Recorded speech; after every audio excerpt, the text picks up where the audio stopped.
ഇത്തവണത്തെ ലോക്സഭാ തെരഞ്ഞെടുപ്പിൽ കേരളത്തിലെ ഏറ്റവും കൂടുതൽ നേട്ടമുണ്ടാക്കിയ രാഷ്ട്രീയ പാർട്ടി ഏതാണ്? ഉറപ്പായും കണ്ണുമടച്ച് പറയാം, അത് ബി.ജെ.പി തന്നെയാണ്. ഇത്തവണത്തെ ലോക്സഭാ തെരഞ്ഞെടുപ്പിൽ യു.ഡി.എഫ് മുന്നണി 18 സീറ്റുകൾ നേടിയിരുന്നു. യു.ഡി.എഫ് നയിക്കുന്ന കോൺഗ്രസ് പാർട്ടി 14 സീറ്റുകളും സ്വന്തമാക്കി.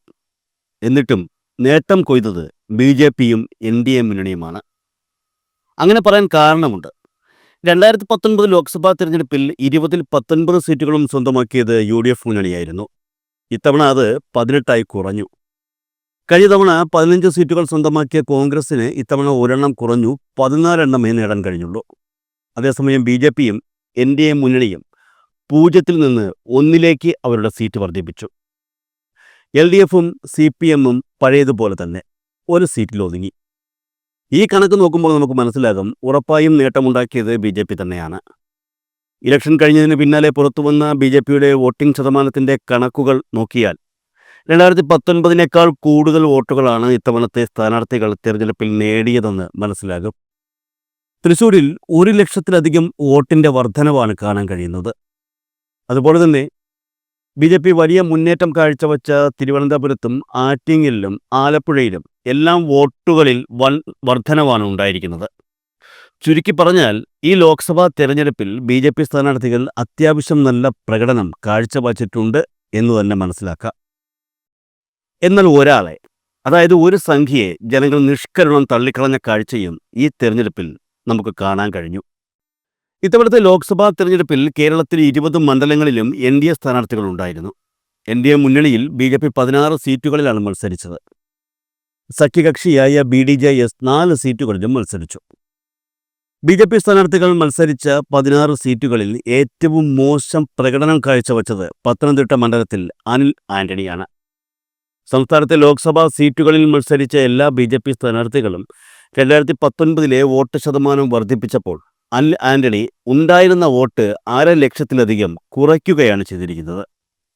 2019-ൽ ബി.ജെ.പി സംസ്ഥാന പ്രസിഡന്റ് കെ സുരേന്ദ്രൻ 2,97,396 വോട്ടുകളാണ് പത്തനംതിട്ട ലോക്സഭാ മണ്ഡലത്തിന് നേടിയത്. എന്നാൽ ഇത്തവണ ആ വോട്ടിൽ നിന്ന് ഏകദേശം 62,000 വോട്ടുകൾ കുറച്ചാണ് അനിൽ ആന്റണി പിടിച്ചത്. മറ്റ് ബി.ജെ.പി സ്ഥാനാർത്ഥികളെല്ലാം പാർട്ടിയുടെ കഴിഞ്ഞ തവണത്തെ വോട്ട് ശതമാനം വർദ്ധിപ്പിക്കുകയാണ് ചെയ്തിരിക്കുന്നത്. അപ്പോഴാണ് ബി.ജെ.പി സ്ഥാനാർത്ഥികളിൽ അനിൽ ആന്റണി 1/2 ലക്ഷത്തിലധികം വോട്ടുകൾ കുറച്ചു പിടിച്ച് ബി.ജെ.പിക്ക് നാണക്കേട് സമ്മാനിച്ചിരിക്കുന്നത്. കഴിഞ്ഞ തവണ പത്തനംതിട്ട മണ്ഡലത്തിൽ ലോക്സഭാ തെരഞ്ഞെടുപ്പിൽ മത്സരിച്ചത് കെ സുരേന്ദ്രനായിരുന്നു എന്നും അതുകൊണ്ടാണ് ഇത്രയും വോട്ടുകൾ അധികം പിടിക്കാൻ കഴിഞ്ഞതെന്നും ചില വാദങ്ങൾ ഉയർന്നേക്കാം. കാരണം ശബരിമല വിഷയത്തിൽ ഏറ്റവും കൂടുതൽ ആക്റ്റീവായി പ്രതിഷേധിച്ചു എന്ന് പറയുന്ന വ്യക്തിയാണ് കെ സുരേന്ദ്രൻ. അന്ന് ആ സമയത്ത് കെ സുരേന്ദ്രൻ ഇരുമുടിക്കെട്ട് തറയിലേക്ക് വലിച്ചെറിഞ്ഞെന്ന വിവാദങ്ങളൊക്കെ ഉയർന്നിരുന്നത് എല്ലാവർക്കും അറിയാവുന്ന കാര്യമാണ്. സംഘികൾക്ക് മുതലെടുക്കാൻ കഴിയുന്ന ശബരിമല പോലുള്ള വളരെ സെൻസിറ്റീവായ ഒരു വിഷയമുണ്ടായിട്ടും ആ ലോക്സഭാ തെരഞ്ഞെടുപ്പിൽ ബി.ജെ.പിക്ക് പച്ച തൊടാൻ കഴിഞ്ഞില്ല.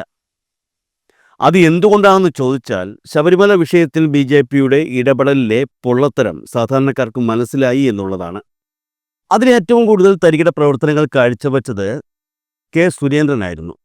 ഇരുമുടിക്കെട്ടുമായി ശബരിമലയിലേക്ക് പോകാൻ വന്നതും തുടർന്ന് അറസ്റ്റ് ചെയ്യപ്പെടുന്നതും സ്റ്റേഷനിൽ എത്തി ഇരുമുടിക്കെട്ട് തറയിൽ വലിച്ചെറിഞ്ഞു എന്ന ആരോപണം ഉയർന്നതും ഈ സാഹചര്യത്തിലാണ്. ശബരിമല വിഷയത്തിൽ ഏറ്റവും കൂടുതൽ നേട്ടമുണ്ടായത് ആർക്കാണെന്ന് ചോദിച്ചാൽ അതിനുത്തരവും കെ സുരേന്ദ്രൻ എന്ന് തന്നെയാണ്.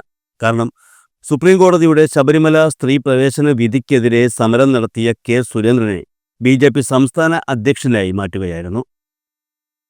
ശബരിമല വിധി വന്നതിൻ്റെ പേരിൽ മാത്രം ബി.ജെ.പി സംസ്ഥാന അധ്യക്ഷനായ വ്യക്തിയാണ് കെ സുരേന്ദ്രൻ എന്ന് ഉറപ്പിച്ചു പറയാം. എന്നാൽ ഇതെല്ലാം ബി.ജെ.പിക്കാരെ സംബന്ധിച്ച് വലിയ കാര്യങ്ങൾ ആയിരുന്നെങ്കിലും സാധാരണക്കാരെ സംബന്ധിച്ച് ഒരു വിഷയമേ അല്ലായിരുന്നു. അതുകൊണ്ട് തന്നെയാണ് ഇത്രയും വലിയ വാർത്തകൾ ഉണ്ടാക്കിയ കെ സുരേന്ദ്രൻ പത്തനംതിട്ട ലോക്സഭാ മണ്ഡലത്തിൽ 2019-ൽ മത്സരിക്കാൻ വന്നപ്പോൾ ജനങ്ങൾ അടിച്ചെടുത്ത് 3-ാം സ്ഥാനത്തേക്ക് തള്ളിയത്. ബി.ജെ.പി സംസ്ഥാന പ്രസിഡന്റ് ആകുന്നതുവരെ അത്യാവശ്യം ഒരു പേരുള്ള വ്യക്തിയായിരുന്നു കെ സുരേന്ദ്രൻ. അധ്യക്ഷനായ ശേഷം ഈ പറയുന്ന ഒരു വിലയും കെ സുരേന്ദ്രന് പ്രവർത്തകരിൽ നിന്ന് ലഭിച്ചിട്ടുണ്ട് എന്ന് എനിക്ക് തോന്നുന്നില്ല. അനുകൂല സാഹചര്യമുണ്ടായിട്ടും 2019-ലെ ലോക്സഭാ തെരഞ്ഞെടുപ്പിൽ പത്തനംതിട്ട ലോക്സഭാ മണ്ഡലത്തിൽ നിന്ന് പരാജയപ്പെട്ട സുരേന്ദ്രൻ 2021-ലെ നിയമസഭാ തെരഞ്ഞെടുപ്പിൽ 2 മണ്ഡലങ്ങളിലാണ് മത്സരിച്ചത്. പത്തനംതിട്ടയിലെ തന്നെ കോന്നി മണ്ഡലത്തിലും കാസർഗോഡ് ജില്ലയിലെ മഞ്ചേശ്വരം മണ്ഡലത്തിലും. സത്യം പറയാലോ, ഈ രണ്ടു മണ്ഡലത്തിലും പുള്ളിക്കാരൻ അന്തസ്സായി തോറ്റു. ശബരിമല ക്ഷേത്രം സ്ഥിതി ചെയ്യുന്ന മണ്ഡലം എന്ന നിലയിലാണ് സുരേന്ദ്രൻ കോന്നി തിരഞ്ഞെടുത്തത്. ശബരിമല സ്ത്രീ പ്രവേശന വിഷയവും താൻ ശബരിമലയ്ക്ക് വേണ്ടി ഒഴുക്കിയ വിയർപ്പും ഇപ്പോൾ വോട്ടായി തിരിച്ചു വരുമെന്ന് പുള്ളി വിചാരിച്ചു. BJP ദേശീയ നേതൃത്വത്തിനെ പറഞ്ഞു വിശ്വസിപ്പിച്ച് രണ്ടു മണ്ഡലങ്ങളിൽ മത്സരിക്കാൻ അനുമതി വാങ്ങിച്ചു. വടക്കേ ഇന്ത്യക്കാരെ കൊണ്ട് തന്നെ ഒരു ഹെലികോപ്റ്ററും വാടകയ്ക്കെടുത്ത് സ്വന്തം ആവശ്യത്തിനു വേണ്ടി ഉപയോഗിക്കാൻ കൊണ്ടുവന്നു. എന്നിട്ട് എന്താണ് സംഭവിച്ചത്? കോന്നിയിൽ സുരേന്ദ്രൻ നേടിയത് 32,811 വോട്ടുകൾ മാത്രം. മൂന്നാം സ്ഥാനം കൊണ്ട് തൃപ്തിപ്പെടേണ്ടി വന്നു. LDFിലെ ജനീഷ് കുമാറിന് 62,318 വോട്ടുകളും UDFിലെ റോബിൻ പീറ്ററിന് 53,810 വോട്ടുകളും ലഭിച്ചു. മഞ്ചേശ്വരം നോക്കിയാൽ അവിടെ 2016 തെരഞ്ഞെടുപ്പിലും കെ സുരേന്ദ്രൻ മത്സരിച്ച് പരാജയപ്പെട്ടിരുന്നു. 2021 അതേ അവസ്ഥ തന്നെയായിരുന്നു. മഞ്ചേശ്വരത്ത് സുരേന്ദ്രൻ UDFിലെ AKM അഷ്റഫിനോട് 1200-ലധികം വോട്ടുകൾക്കാണ് പരാജയപ്പെട്ടത്. കർണാടകയോട് ചേർന്ന് കിടക്കുന്ന പ്രദേശമായതുകൊണ്ട് മാത്രം ഇത്രയും വോട്ടുകൾ കെ സുരേന്ദ്രന് ലഭിക്കുകയായിരുന്നു. അപ്പോൾ പറഞ്ഞു വന്നത് മറ്റൊന്നുമല്ല, ഈ കെ സുരേന്ദ്രൻ ഒരിക്കലും കേരളത്തെ സംബന്ധിച്ച് ഒരു അസാമാന്യ വ്യക്തിയല്ല. അതുകൊണ്ട് 2019 കെ സുരേന്ദ്രൻ ആയതുകൊണ്ടാണ് പത്തനംതിട്ടയിൽ അത്രയും വോട്ടുകൾ നേടിയത് എന്ന് പറഞ്ഞിട്ട് കാര്യവുമില്ല.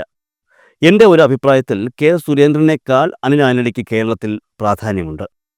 കാരണം പുള്ളിക്കാരൻ രാഷ്ട്രീയ രംഗത്ത് എത്തിയാലും എത്തിയില്ലെങ്കിലും മുൻ മുഖ്യമന്ത്രി AK ആന്റണിയുടെ മകനാണ്. ആ രീതിയിൽ അയാളെ എല്ലാവർക്കും അറിയാം. അങ്ങനെ അല്ലായിരുന്നു എങ്കിൽ പുള്ളിക്കാരൻ BJPയിൽ ചേരുന്നു എന്ന വാർത്തയ്ക്ക് മാധ്യമങ്ങൾ എന്തിനാണ് ഇത്ര പ്രാധാന്യം കൊടുത്തത്? പ്രാധാന്യമുള്ള വ്യക്തി ആയതുകൊണ്ട് തന്നെയല്ലേ? എന്നിട്ടും പത്തനംതിട്ട ലോക്സഭാ മണ്ഡലത്തിൽ ആകെയുള്ള BJP വോട്ടിനെ താഴ്ത്തിക്കൊണ്ടുവരാൻ മാത്രമേ അനിൽ ആന്റണിക്ക് കഴിഞ്ഞുള്ളൂ. ഇദ്ദേഹം പത്തനംതിട്ടയിൽ BJP സ്ഥാനാർത്ഥിയായപ്പോൾ തന്നെ ഏകദേശം തോൽവി ഉറപ്പിച്ചിരുന്നു എന്ന് വേണമെങ്കിൽ പറയാം. കാരണം ഇദ്ദേഹത്തിൻ്റെ സ്ഥാനാർത്ഥിത്വത്തിന് എതിരെ ആദ്യ രംഗത്തെത്തിയത് ഇപ്പോൾ BJPയിൽ തന്നെയുള്ള ശ്രീമാൻ PC ജോർജാണ്. അന്ന് പുള്ളിക്കാരൻ തീർത്തു പറഞ്ഞു അനിൽ ആന്റണി പത്തനംതിട്ടയിൽ ജയിക്കാൻ പോകുന്നില്ല എന്ന്. PC ജോർജ് പറഞ്ഞാലും ഇല്ലെങ്കിലും കേരളത്തിലുള്ളവർക്ക് ആദ്യമേ മനസ്സിലായി അനിൽ ആന്റണി ഒരു കാരണവശാലും ജയിക്കാൻ പോകുന്നില്ലെന്ന്. പക്ഷേ ചില BJP പ്രവർത്തകർക്ക് അത് മനസ്സിലായില്ല. PC ജോർജിനെ ചെന്ന് കണ്ട് സംസാരിച്ചു കഴിഞ്ഞാൽ അദ്ദേഹത്തിൻ്റെ മനസ്സ് മാറും, അദ്ദേഹം കൂടെ ഉണ്ടായാൽ പത്തനംതിട്ടയിൽ പുഷ്പം പോലെ ജയിക്കുമെന്നൊക്കെ ഏതോ BJP പ്രവർത്തകൻ പാവപ്പെട്ട അനിൽ ആന്റണിയെ പറഞ്ഞ് പിരികേറ്റി. പുള്ളിക്കാരൻ പിന്നെ ഒന്നും ആലോചിച്ചില്ല.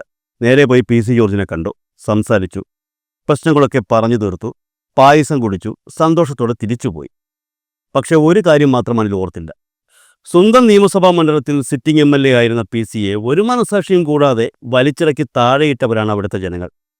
അന്ന് പുള്ളി ജനപക്ഷമായിരുന്നു. അതിനുശേഷം വീണ്ടും 1-2 പാർട്ടിയൊക്കെ മാറി ഇപ്പോൾ BJPയിൽ എത്തിയെന്നൊക്കെ പറയുന്നു.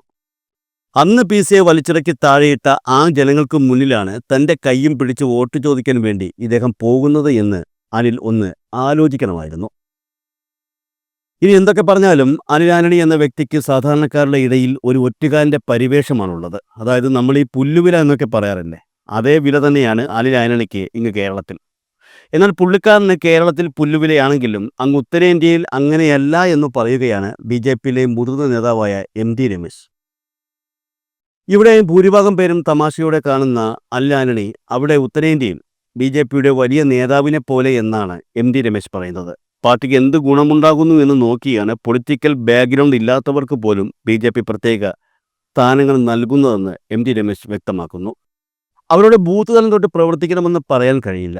BJP കേന്ദ്ര നേതൃത്വത്തിൻ്റെ കാൽക്കുലേഷൻ ഒരിക്കലും തെറ്റാറില്ല. ഒരുപക്ഷെ കേരളത്തിലെ നേതാക്കൾക്ക് തെറ്റിപ്പോയിട്ടുണ്ടാകാം.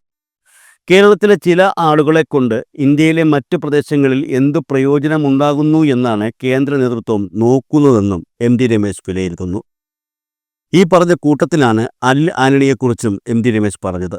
അത്തരത്തിൽ ഒരാളാണ് അനിൽ ആന്റണിയും. അനിൽ ആന്റണിയെപ്പോലെ ഉള്ളവരെ കൊണ്ട് BJPക്ക് കേരളത്തിന് പുറത്ത് വലിയ പ്രയോജനങ്ങൾ ഉണ്ടായിട്ടുണ്ട്. ഉത്തരേന്ത്യയിലെ ചില സംസ്ഥാനങ്ങളിൽ ജനങ്ങളെ സ്വാധീനിക്കാനുള്ള കഴിവ് അനിൽ ആന്റണിക്ക് ഉണ്ടെന്ന് രമേശ് പറഞ്ഞിരുന്നു. റിസൾട്ട് ഇല്ലാതെ പരീക്ഷണം നടത്തുന്ന പാർട്ടിയല്ല BJP. കേരളത്തിൽ വേണ്ടത്ര പ്രയോജനം കിട്ടിയിട്ടില്ലെങ്കിലും അൽഫോൺസ് കണ്ണന്താനത്തെ കേന്ദ്രമന്ത്രിയാക്കിയതുകൊണ്ട് നോർത്ത് ഈസ്റ്റ് സംസ്ഥാനങ്ങളിൽ BJPയുടെ നല്ലൊരു പാലമായി പ്രവർത്തിക്കാൻ അദ്ദേഹത്തിന് കഴിഞ്ഞു എന്നും MD രമേശ് ചൂണ്ടിക്കാട്ടി. അപ്പോൾ കാര്യങ്ങൾ ഏകദേശം മനസ്സിലായി കാണുമല്ലോ. കേരളത്തിലുള്ളവർ വലിയ വിലയൊന്നും നൽകാതെ മറ്റൊരു പാർട്ടിയെ ചതിച്ച് ഈ പാർട്ടിയിലേക്ക് വന്നവനെന്ന പദവിയും നൽകി പരിഹാസത്തോടെ കാണുന്ന ഒരു വ്യക്തിയാണ് അങ്ങ് ഉത്തരേന്ത്യയിൽ BJPയുടെ തുറുപ്പ് ചീട്ടുകളിൽ ഒന്നാണെന്ന് BJP നേതാക്കൾ തന്നെ പറയുന്നത്. എന്ത് അടിസ്ഥാനത്തിലാണ് ഇങ്ങനെ പറയുന്നത് എന്ന് ചോദിച്ചാൽ അതിനെപ്പറ്റി കൂടുതലൊന്നും അറിയില്ല. അനിൽ ആന്റണിയെ കണ്ട് ആരെങ്കിലും വോട്ട് ചെയ്യുമോ എന്ന് ചോദിച്ചാൽ അതിനും എനിക്ക് ഉത്തരവില്ല. എന്നെ കണ്ട് ആരെങ്കിലും വോട്ട് ചെയ്യുമോ എന്ന് ചോദിക്കുന്നത് പോലെയാണ് ആ ചോദ്യവും എന്നാണ് എനിക്ക് തോന്നുന്നത്. എന്നെ കണ്ട് ആരെങ്കിലും വോട്ട് ചെയ്യുകയാണെങ്കിൽ അനിൽ ആന്റണിയെ കണ്ടും ആരെങ്കിലുമൊക്കെ വോട്ട് ചെയ്യുമായിരിക്കും. ഇപ്പോൾ ഇത്ര മാത്രമേ പറയാനുള്ളൂ.